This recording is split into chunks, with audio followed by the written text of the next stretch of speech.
नमस्कार, मैं घनश्याम पालीवाल आप सभी का उम्मीद डिजिटल कॉलम में स्वागत करता हूं। आशा करता हूं आप स्वस्थ और मस्त होंगे। आज हम बात करते हैं देश विदेश में बसे उन तमाम पालीवालों की जो आज भी नहीं मनाते रक्षाबंधन। हजारों लाखों भाइयों की सुनी कलाई अपने पूर्वजों के शौर्य पराक्रम का इतिहास बयां करती है। जब बहनों की रक्षाबंधन की सजी थाल पर इसी दिन आक्रमण हुआ था।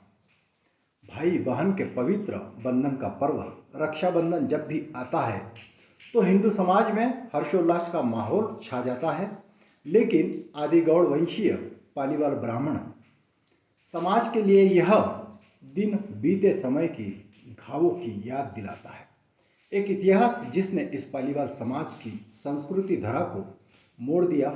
एक ऐसा संकल्प जिसने एक पर्व को शोक की प्रतिज्ञा में बदल दिया। पालीवाल समाज के बुजुर्ग आज भी वह इतिहास बताते हैं। पालीवाल ब्राह्मणों की इतिहास राजस्थान के पालीनगर से जुड़ा है, जहां 6वीं सदी के पहले से पालीवालों का पालीनगर निवास स्थान था। यह नगर उन पालीवालों के समृद्धि का प्रतीक था, जहां की दीवारें आज भी वैभव संपन्नता की कहानियां सुनाती है।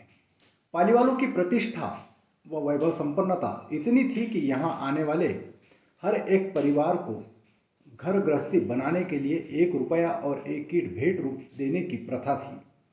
आने वाले यजमान मिलने वाले सहयोग से वैभवशाली तो हो जाते थे, लेकिन समय की कुछ ऐसी नज़र लगी कि समय के आंधी ने इस सुखद खुशहाल परिवारों का जीवन तहस नहस कर दिया। आज हम उन पालीवालों की, उन वीर योद्धाओं की सच्ची कहानी बयां कर रहे हैं जो रक्षाबंधन के दिन घटी थी। अपने समाज के नगर, अपने गांव की रक्षा के लिए जिन्होंने शास्त्र वाले हाथों में शस्त्र उठाकर अपनों के रक्षा के लिए हंसते हंसते अपने प्राण न्यौछावर कर दिए थे। करीबन 732 साल पुरानी बात है जब श्रावणी प्रतिज्ञा पालीवालों ने ली थी और पाली नगर छोड़ दिया था। आज भी वे अपना संकल्प निभाते हैं। विक्रम संवत 1348 की बात है, यानी सन 1291-92 ईस्वी। उस समय की बात है जब दिल्ली का शासक जलालुद्दीन खिलजी अपनी सेना के साथ पाली नगर पर आक्रमण करने आया था। वह दिन था जब पालीवाल ब्राह्मण समाज श्रावणी पूर्णिमा, जो कि रक्षाबंधन का दिन होता है, यह त्यौहार मनाने की हर कोई तैयारी कर रहा था। लेकिन उन्हें क्या पता था कि इस बार राखी के धागे नहीं बांधे जाएंगे, बल्कि हजारों पालीवाल ब्राह्मणों ने अपनी जीवन की डोर को मातृभूमि के लिए अर्पण कर दिया।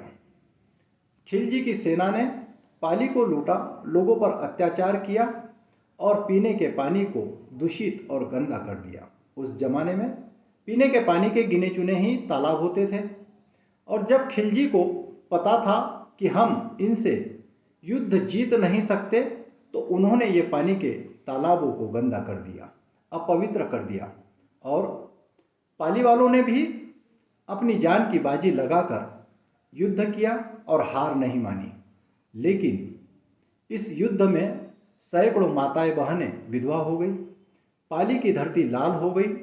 पाली धरती के लाल सपूतों के खून से, और इसी खून से जन्म हुआ उस संकल्प का जिसने पाली ब्राह्मणों को अपना शहर छोड़ने पर मजबूर कर दिया।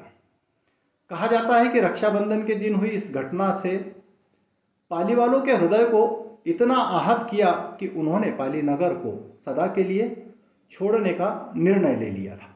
एक साथ अपने धर्म और स्वाभिमान की रक्षा के लिए पालीवालों ने पाली को त्याग दिया और यह पालीवाल समूचे विश्व में फैल गए। और आज भी पालीवाल ब्राह्मण समाज हर वर्ष श्रावणी पूर्णिमा के दिन पाली नगर के धोला चौतरा पर अपने पूर्वजों के बलिदान को स्मरण करते हुए उन्हें पुष्पांजलि अर्पित करते हैं। इस दिन पालीवाल ब्राह्मण पाली के तालाब पर जाकर अपने पूर्वजों का तर्पण करते हैं, लेकिन रक्षाबंधन नहीं मनाते। उनके लिए यह दिन राखी का नहीं बल्कि उस प्रतिज्ञा की याद दिलाता है जो 732 साल पहले ली गई थी। पालीवाल आज भी उस दिन को याद करते हुए कहते हैं, 9 मन तौल जनेऊ उतरी चूड़ामन 84 पाली का यह धौला चौतरा घटना का है साक्षी। हमारे उन तमाम पूर्वज योद्धाओं को शत शत नमन कर इस इतिहास की धरोहर और शौर्य गाथा को आपको समर्पित करता हूँ। जय हिंद, जय महाराष्ट्र।